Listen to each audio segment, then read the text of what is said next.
Hi, everybody. This is Lynn Serafin from TrentinoGenealogy.com, and welcome to this podcast. And the topic today is how and why to record godparents in your family tree. Now, there's some people may not bother to do this. Some people may do it as a matter of interest. What I'm going to show you are a couple of different ideas. I'm going to start by showing you how most people seem to do it. I'm going to show you an example of how most people seem to do it that I've encountered, and why I don't do it that way, and how I do it differently, and what kinds of things you can tell from either technique. I'll give you examples from both, and we'll also take a look at an old record from the 1500s to show you how to glean some of that information. And the last thing I'm going to do is show how I have done a godparent review to try to ascertain who the mother of a family was, because the women aren't always mentioned in the records. And so that's what I'm going to be sharing with you today. And this is a bit of a long video, so sit back, get yourself something to drink, and you can certainly pause and come back to it at another, in stages. But hopefully by the end of it, you'll get a really good idea of different ways to approach this subject and why you should. All right, so the first thing I want to show you about recording godparents in your tree is an example from another tree, not one that I've made. This was made by a colleague of mine, using a system that I think a lot of other people use. Now I'm going to show you what that looks like and why I use a different system. and you can make up your mind as to what you think is more practical for you. Now, the first thing before I show you this, recording godparents is not something that you can do by default in Ancestry or in Family Tree Maker, which is the program that I use, and that's what this screenshot is from. You have to create a custom fact, and that's the same thing for putting witnesses, or in this case, this person also put priests, and I'll talk about that a little bit because that's actually kind of another topic that I'll get into another time. You have to add these as custom facts, and then you can enter the information. Now that's easy enough, but it's like, what do you choose to put in that information? Now, in this case, my colleague originally had, and I've edited it so it's a little cleaner than what they originally had. They originally had the godparents' names, the date of the baptism, the date of the church. Now, what that does if you use that system is you end up with the same event 3 times with the same dates, the same place. So you have baptism, 24th of August, 1695, in this church, the priest on this date in this church, the godparents on this date in this church. Now, to me, that's really, really redundant, and it's also not quite accurate. These are not really facts to do with that person. These are facts to do with the event itself. So Father Niccolo is not a fact to do with Domenica Cozzini, nor are these godparents a fact to do with her. They are details of the event of the baptism, if you follow what I mean. So where I would put the godparents, in this case, is in a description of the baptism. So I could either do it as a source citation, then translate the source and put it in the notes of the source citation, or I can put it in the notes for the person. I could just put it in the notes in the baptism at the bottom of there's a way where you can put it in the description and it would appear after the place of the baptism and you would see it there. So you can do that. However, I don't usually do that, I do that if I'm really getting into the family deeply and I'm translating all the records because they're a direct line. I will do that. But sometimes I don't. I don't always do that. Now, what the problem with this is not just with this system, is not just that. Well, wait a minute. Before I say that, you'll notice that here there's no date and no place. That's because I actually tweaked this, and I actually changed it on the tree. Instead of saying godparents, I've changed it to, it also had another system that said padrini, which means godparents. I've actually changed them all to padrini because I want to use a different system where godparent is something else. So follow, I know it may be very vague right now what I'm saying, so let me explain. Let's have a look at where it says godparents. It says the godfather was Pietro Beltrami. SO stands for son of. Pietro from Massimeno, because there are Beltrami also in Carisolo and all these other places. And it says, and Francesca, WO, means wife of Pietro Antonioli, whose soprannome was Paladin. Now, there's a lot of good information in there about the godparents. It doesn't tell me anything about Domenica, who is this person, the primary person here. So, however, what I've done is I've gone and looked on the tree, because the tree that the client, it's not client, a colleague gave me is huge. And I wanted to see that I couldn't quite decide if this Pietro, who this Pietro was. There may have been a Giovanni Pietro who is the person, but I wanted to see if I could find a Francesca who was married to a Pietro Antonioli with the soprannome Paladin and was married before this date, 1695. And lo and behold, I found her.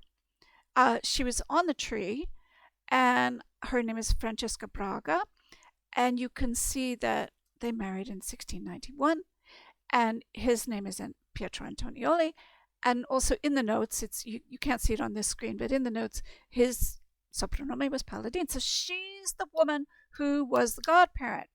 Now, that fact is more relevant for Francesca than it was for this Domenica, because Francesca is doing the action. All right? Now, what can we learn from this information? We learn a couple of things. We learn that A, Francesca was married to this fellow. B, if it says wife of and not widow of and not, wife of the late, it tells me he's alive, it tells me she's alive, and it tells me that they were married before this date. So those are all key pieces of information. So what I do is, here's Francesca. I opened her up, and I changed by now her godparents I changed it to padrini.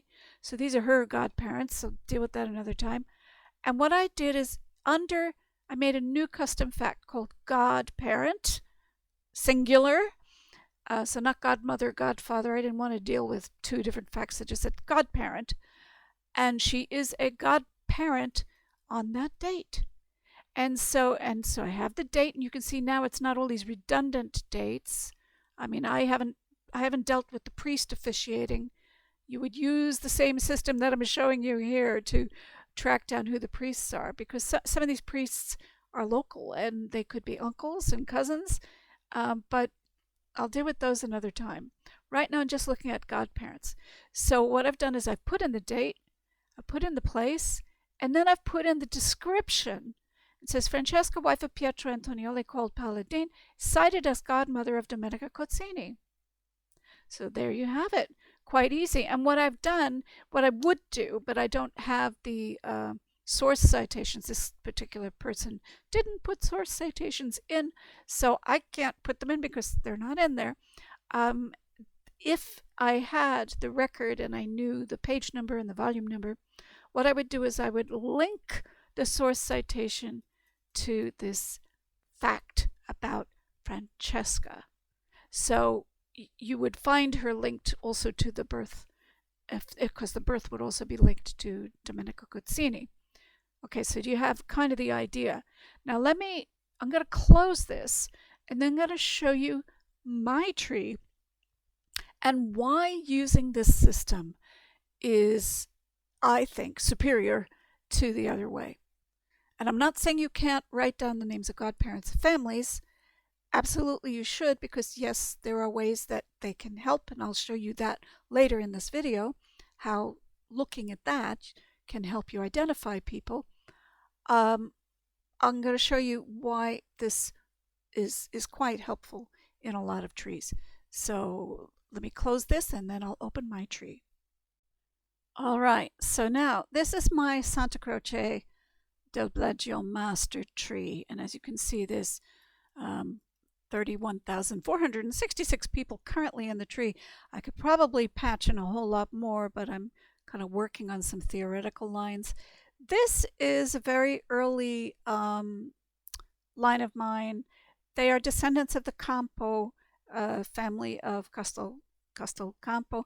By this time, they're sometimes using the surname Campi, and I'll explain about that in another video, why they're doing that. So I'm kind of confused as to what exactly to call them. So what I've done is I've put Castelcampo as their sopranome in big letters and Campi as the surname, just for data management. Often because they're noble, they often don't even use their surname at all. They just call them Antonio of Gallio or Marco of Gallio, people, things like that. Anyway, this is quite early in the records. Now in Santa Croce, the records technically begin in 1565. However, there are a handful of them that go back to around 1559 in that era. There's just a handful of those. Now, in this particular family, the earliest baptismal record of children that I found is 1568. Now, what I want to show you, though, however, is that, for instance, when you start going this far back, so this is Marco, son of Domino Antonio of Gallo. You see there's no surname there, because when you're really higher nobility, they often don't give the surname. And also, Gallo, which means Gallio, it's called Gallio today. It's so tiny. They were really the only people living there. It's up on top of a hill, and they had a palazzo up there, and they were the only ones there. So notice, however, it says Marco, son of Dominus Antonio Gallia, was baptized by me, blah, blah, blah. No mother's name. No mother's name is mentioned. And that is the case with, I think, all of their children. I don't remember if the later one does. However, I think there may not have been any. How did I find the fact that his wife's name was Pasqua? Well, it had to do with godparent records. So let me open this up. Here is Pasqua. Have a look at all the godparent events I have given to her and linked with source citations. Bang, bang, bang, bang. And I've put the description of them, all the dates, where it took place, the role in the parish church of Santa Croce. And so Donna Pasqua, wife of Antonio de Gallio, cited as godmother, blah, blah, blah. Pasqua, wife of blah, blah, blah. Lady Pasqua, blah, blah, blah. Pasqua, wife. Donna Pasqua, wife. Okay, so what does this tell me? First of all, it tells me her name. I didn't know her name until this, I found all of these godparent records. Secondly, it shows me that she was married no later than 1570. Since I found a baptismal record in 1568, they were actually married before then. But if I hadn't found that other record, it would at least put a mandatory earliest date of the marriage, because it's referring to her as the mother. I could try to see if I could find a Pasqua before then, but very few records before then. If I could find one who was unmarried, because you will also see that. I'll show you another example of that in a minute. Now, so it tells me they were married by this date, and if you go to the most recent one, it tells you that she was alive in 1602, and that's helpful also. So if we look at this, and why it's helpful is that the death records don't go that far back. So we can see that she didn't die here. She may have been a bit older than what I've attributed her to. Maybe this is her last child because she was 40 something by this point. But she lived at least to 1602, and the death records don't begin until 1636. So this was, it's handy for me to get an idea of her life. The other thing it tells me, so it tells me what her name is, tells me when she got married, tells me how long she lived minimum, and it also tells me how she was regarded, because it's always Lady Pasqua, and also tells me that one of two things: either she was really, really liked, or she was really, really respected, because these are a lot of godparents things here. So, this, when you see someone with loads and loads and loads of godparents things, it's often an indication that the person was highly respected in the community. And you can also, of course, as some people have mentioned when I was talking about this in the group, you can also see which families are asking her to be godmother. Now, sometimes they are just random families who want the prestige of a noble godmother or father for their child. Other times, these are ongoing families that have relationships with that family. Sometimes and occasionally, and somebody asked me in the group, do you notice that there are often family links between the godparent and the child being baptized? Yes, sometimes. However, not as often as you would think, and especially not when you're looking at nobility. When you look at nobility, 9 times out of 10, it's because they're trying to forge a rapport with each other. Because if you have a noble godparent for your child, well, that child will be looked after, taken care of, especially if you die. And in some way, it also then indicates that you are loyal to that family, that you, the parents, are loyal to that family. Okay, so here's another example. This is Bona Farina. Their sopranome or earlier surname was Blasiola. This, it says she's my aunt, but she's actually one of my 10 times great grandparents because her husband is my 10 times great grandfather. This is a situation where I actually found their marriage record, which I'll show you. Here's her marriage record. And that's her first name in the marriage record. It's really hard to make out. I couldn't make out if that was a T or a what or a D or a... It just was so hard for me to read. Where I found her name, because also a lot of her children, I don't even know if any of them had her name in it. It'll have the paternal grandfather without the mother's name. Where I found her name clearly was in baptismal records where she was a godmother. So I've entered all of those. And again, what does it tell me? Here's a godparent from 1558, and she's referred to as the daughter of Tommaso Blasiola Farina, which tells me what? Tells me she's not married yet.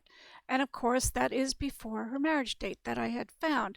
And her name is clear there. And then after the marriage date, I find her again, 1569, where she's called the wife of Andrea Pellegrinati instead of the daughter of Tommaso. So that gives me that time frame, confirms the other information.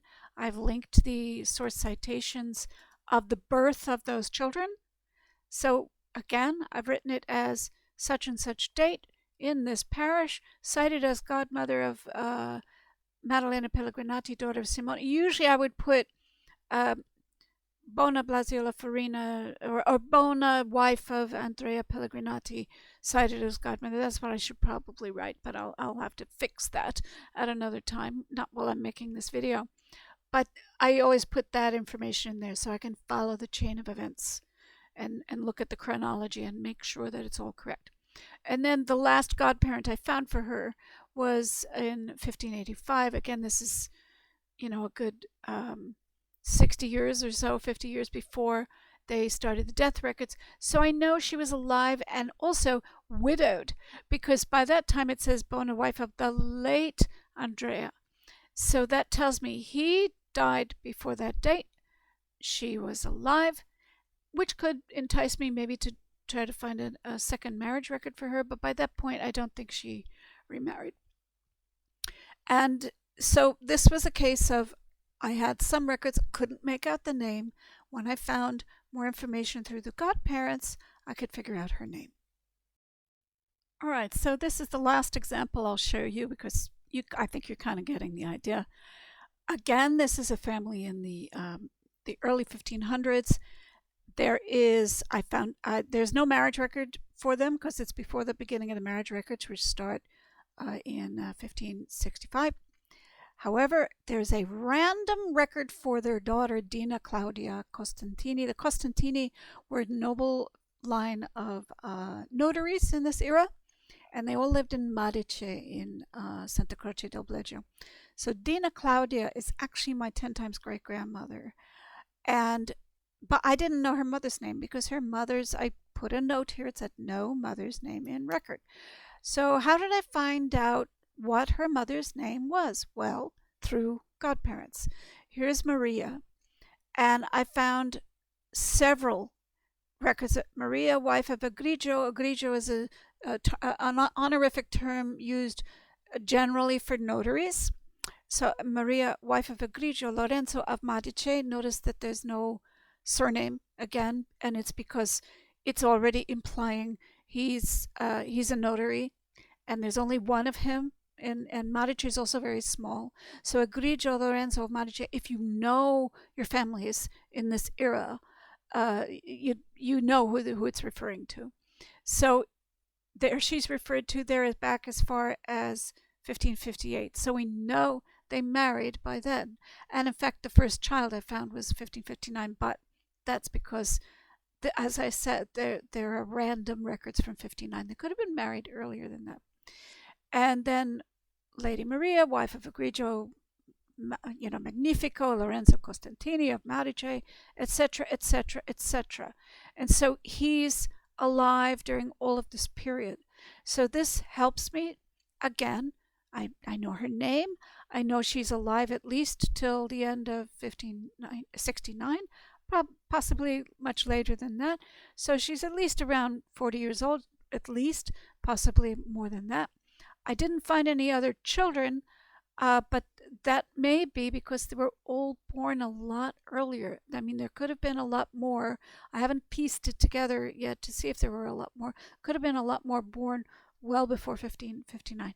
It also, because of Dina Claudia references of her, I was able to, no. This is with him. With him, I found him cited as a godfather too. So he was a godfather into 1579, and that tells me that he was alive then. And when I look at Dina Claudia herself, there's loads of her as well.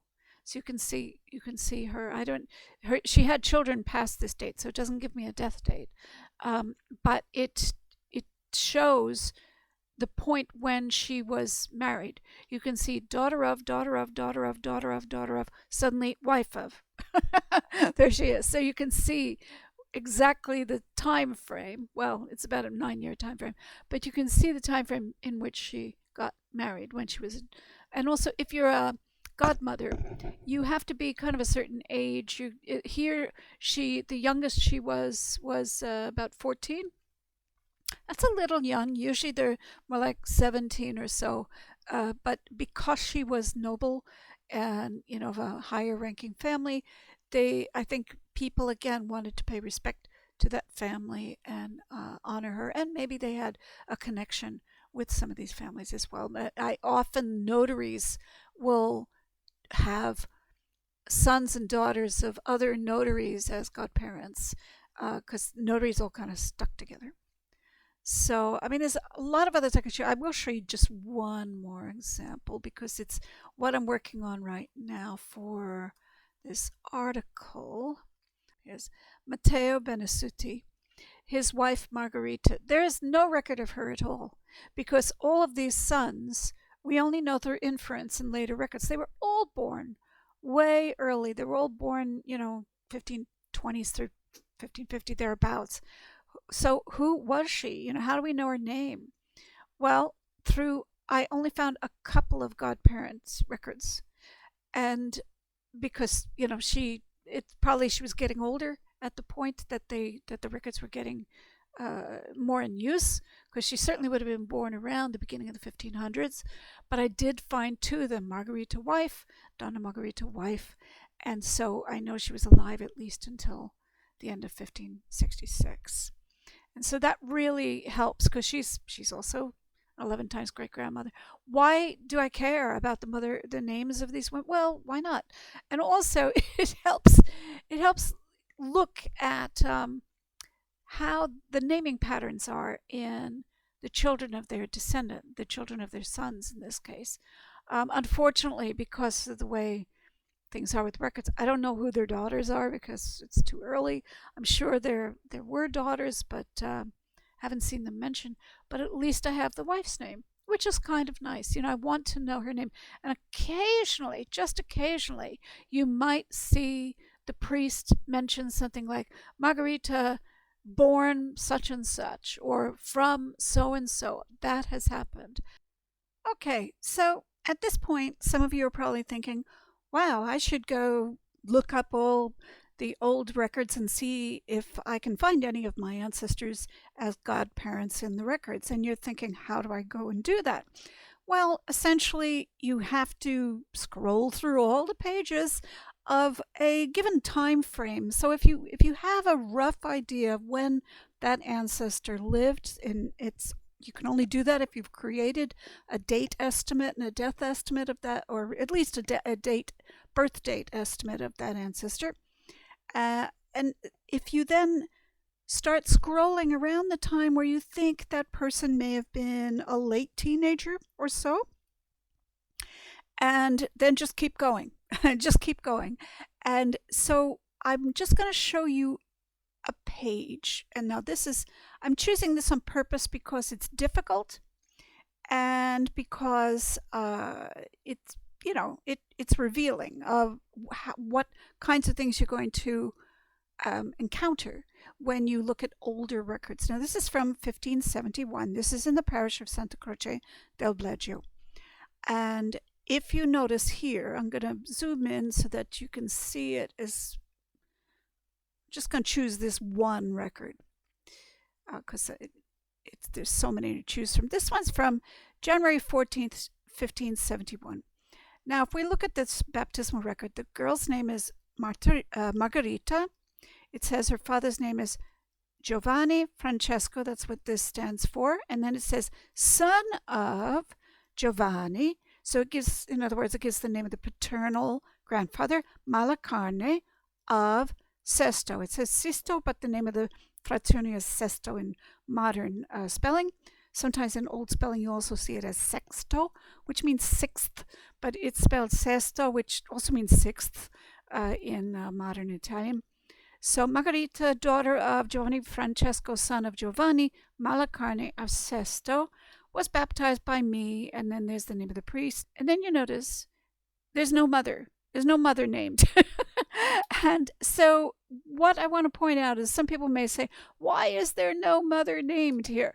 Well, some people will say, oh, it's because women weren't regarded very highly back then and all this stuff. Well, maybe that's part of it, but the fact is the godmothers are always mentioned, so they're not that throwaway. I think the reason is closer to this. In this era, and certainly up until the 19th century when health conditions, sanitation conditions, and obstetrics improved, there was such a high infant mortality rate that children were brought they were rushed off to the church to be baptized, sometimes even in the evening, as soon as they were born, unless they were very, very poorly, they were very, sick and weak at birth. They were rushed off as soon as they could, because the belief was that they had to be baptized right away, because just in case they died, which was very common, this was a way of safeguarding them being entered into the kingdom of heaven. So this was a Catholic belief system, and you have to see it in that context. So what does that mean? Well, it means the mothers weren't there at the baptism. They were at home recovering from the birth. You're never going to find the mother in a church at a baptism of their own child in this era. And certainly not until way later, maybe not even the 20th century, I don't know. But certainly not in this era. So the priest isn't seeing her. So he's only seeing the father, and he's probably saying, well, who's your father? Sometimes they don't bother to put the father's name down. But some priests will put the wives' names, but a lot of them don't, mainly because she's out of sight, out of mind. But who are present are the godparents, the godfather and the godmother. And even in this era, you will sometimes see multiple godparents, even for one child. You might see two godfathers and a godmother, or one godfather and two godmothers. You might see two of each. Not usually. Usually there's one of each, but sometimes you will see more than one. Now, the word for godparents, padrino or padrini are godparents, but in these older records you'll see compater, and compater it says, and comater, which means the co-mother and the co-fathers. So they're like the joint parents of the parents. So they're the spiritual parents, if you were, of the child. So here you see the godfather, and his name is Domenico Donati of the same village, Sesto, and the godmother is what that means, Donna, which is really just an honorific. It means lady, but in this case she wasn't nobility, but it was a respectful term. Francesca, daughter of Niccolo Malacarne, so another Malacarne of Sesto. So again, this tells us Francesca was unmarried at that time because she's being referred to as the daughter of Niccolo. So now actually I have her entered in the tree because I had her marriage record. So if I wanted to find more information about Francesca specifically, I'd have to zero in on the name Francesca and scroll through all the records, ignore the top of the records, and just kind of focus on the names of the godparents and look for Francesca, and see if I can find her. And bearing in mind that she might be the daughter of, listed as the daughter of her father or the wife of her husband. So that's what I would do. It's time consuming, but if you're really interested in constructing a profile about this person, that's really the only way to do it. Just scroll, and zero in on either godfather or godmother, depending on who it is you're trying to look up. Okay, so here's the last thing I'm going to show you in this video today. This is using godparents of the children in a family group to try to figure out who a mother is. Like maybe you do know her first name, but you don't know anything about her, and you can't find the marriage record because it's not in the parish in which the family lived.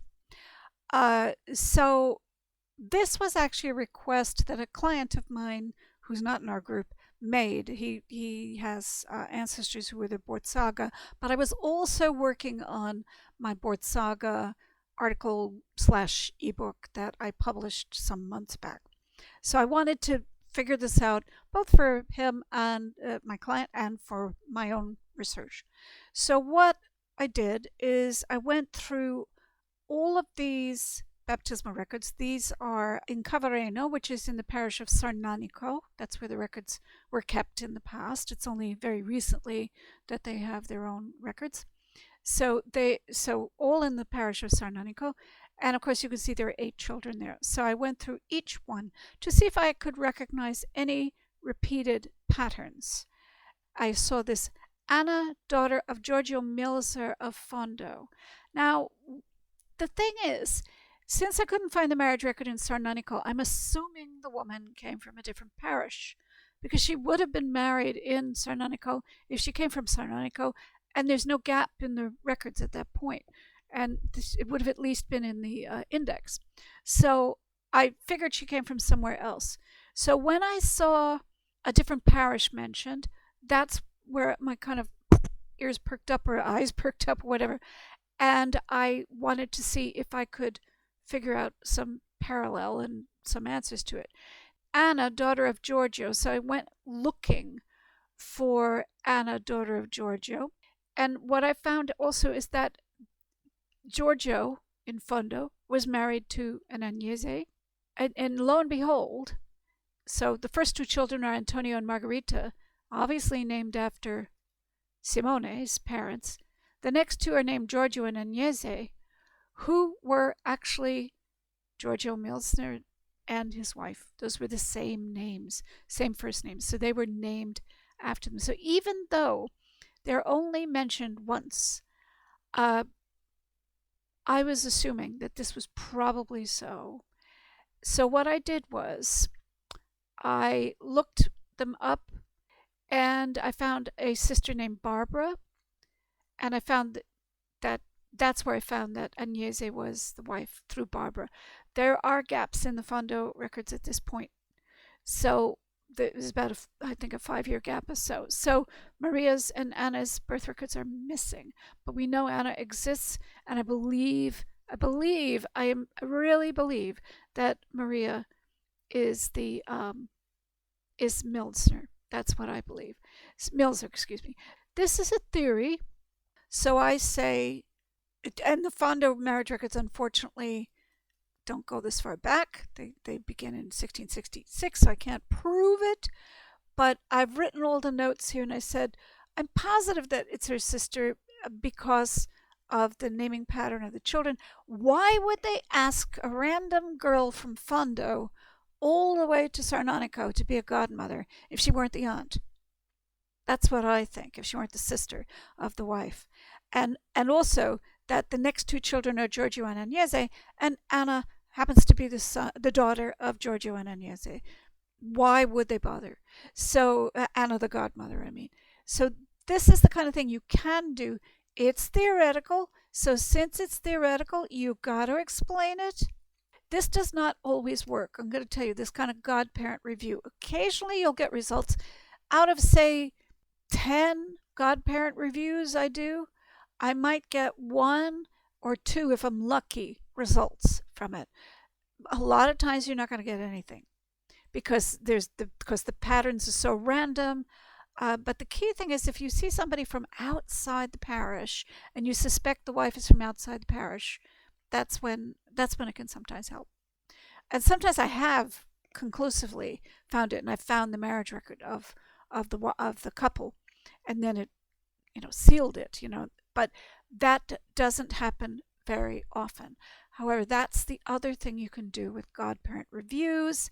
And again, it's not using it the way I showed you, where I put godparent for the person. This is a case of where you've got to record them for the children and maybe make notes separately. It's helpful. It can be helpful. So that's another way godparents can help you kind of figure out your tree. So that's it for this video podcast. I hope that you found it useful and that you can use some of the tips that I shared. I would really appreciate any comments or questions that you might have. Please leave them at the bottom of the video or on the blog, depending where you're watching this. And I'll see you next time. Once again, this is Lynn Servan from TrentinoGenealogy.com.